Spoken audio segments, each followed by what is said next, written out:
All right, let's get started. Today, we're diving into Baptisia Tinctoria, or as it's commonly known, wild indigo. Now, this is an absolutely critical remedy to understand, especially for acute septic conditions.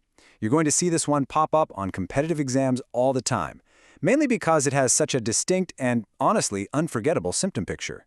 We're going to start right here with this foundational statement from H.C. Allen. If you remember one thing about Baptisia, let it be this. This single sentence is the key. It unlocks the entire core pathology of the remedy.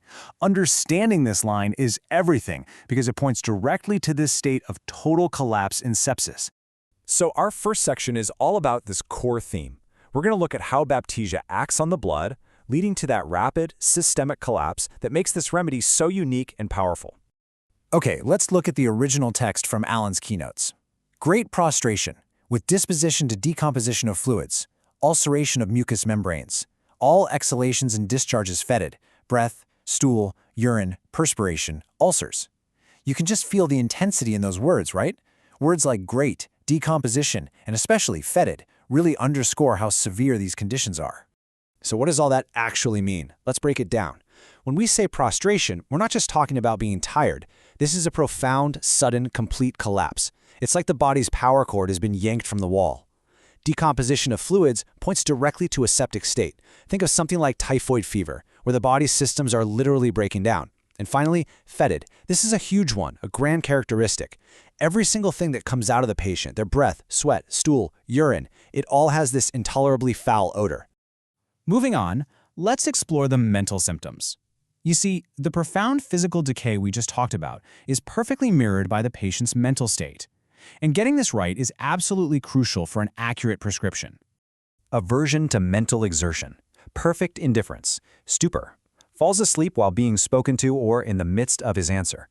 Now pay very close attention to that last symptom. It is a key identifier and a favorite for exam questions. It's a dead giveaway. You can really see how the sepsis is poisoning the brain here. The mind becomes so sluggish that any mental effort is just too much. This leads to a state of perfect indifference. The patient is so out of it, they don't even care that they're gravely ill. And that stupor. Imagine this. You ask them a question, they start to form an answer, and poof, they fall asleep. Right in the middle of the sentence. That's Baptisia. All right, in this section, let's get into some more specific, high-yield symptoms. We're going to focus on the head and the GI tract, because these are common topics for exam questions. Allen gives us such a vivid description of what the patient looks like. The face is flushed, dusky, dark red with a stupid, besotted, drunken expression. And the tongue tells a story of the disease's progression.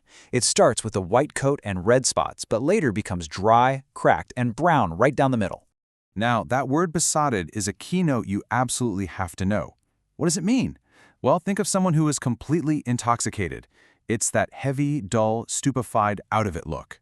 That, combined with the dusky, dark red face, is the classic visual of a Baptisia state. Now for the throat. The text says, painless sore throat, tonsils, soft palate, and parotids, dark red, swollen, putrid, offensive discharge. And for swallowing, can swallow liquids only, least solid food, gags. Now listen closely, because there's a really strange contradiction in there that's a huge clue. Did you catch that? The throat looks horrible. It's dark red, swollen with a putrid discharge, but it's painless. This is a massive keynote for Baptisia. The lack of pain when there's such severe pathology is a primary clue. And don't forget the swallowing. They can only get liquids down. Any solid food makes them gag. Classic. Okay, now we get to the symptom that makes Baptisia truly unforgettable. This is its #1 strange, rare, and peculiar symptom, the SRP, and it's a real cornerstone of its Materia Medica profile. So what do you think it is? What is the single most bizarre and unforgettable symptom that's associated with this remedy? If you know this one symptom, you really know Baptisia. And here it is. The patient cannot go to sleep because she cannot get herself together. Head or body feels scattered about the bed, tosses about to get the pieces together. They have this delusion that their body is in pieces, scattered all over the bed, and they have to move around to try and put themselves back together. It's a bizarre and truly pathognomonic symptom. Okay, let's talk about comparisons.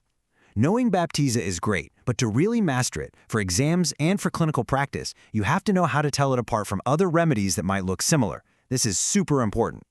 Let's look at a few key comparisons. You might think of Arnica, right? It has that sore, bruised feeling and stupor. But the Baptisia stupor is deeper. They're the one who falls asleep mid-sentence, and they have the fetid discharges. What about Gelsemium? Sure, there's drowsiness and prostration, but look at the face. Gelsemium is a dull red. Baptisia has that specific, dusky, besotted, drunken look. And with pyrogenum, another great sepsis remedy, Baptisia stands out with its profound mental stupor and that I don't care indifference. All right, we are in the home stretch. Let's wrap things up with some exam revision. We'll consolidate what we've covered and test your understanding to make sure all this information really sticks. To help you lock this in, especially under exam pressure, here's a simple mnemonic: F-E-D-S.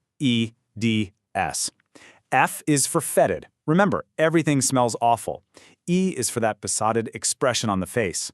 D is for decomposition, that whole septic typhoid picture. And S stands for two keynotes, the stupor and that unforgettable scattered sensation. F-E-D-S. Got it? Okay, time to test your knowledge. Question 1. A patient in a typhoid state falls asleep in the middle of answering a question. Which remedy is most indicated? Is it A, opium, B, Gelsemium, C, Baptisia, or D, Arnica? Question 2. The most characteristic mental symptom of Baptisia, its main SRP is A, fear of death, B, perfect indifference, C, aversion to mental exertion, or D, the feeling of being scattered about the bed. And the last one, question 3. Which of the following is a key feature of the Baptisia sore throat? Is it A, sticking pains like glass, B, extreme burning pain, C, sensation of a lump, or D, painlessness with putridity? All right, let's see how you did. For question 1, the answer is, of course, C, Baptisia. That falls asleep mid-answer is the classic keynote. For question 2, the big SRP symptom is D, the feeling of being scattered. And for question 3, the key feature of that throat is D, the combination of painlessness with putridity. Hope you got all those right.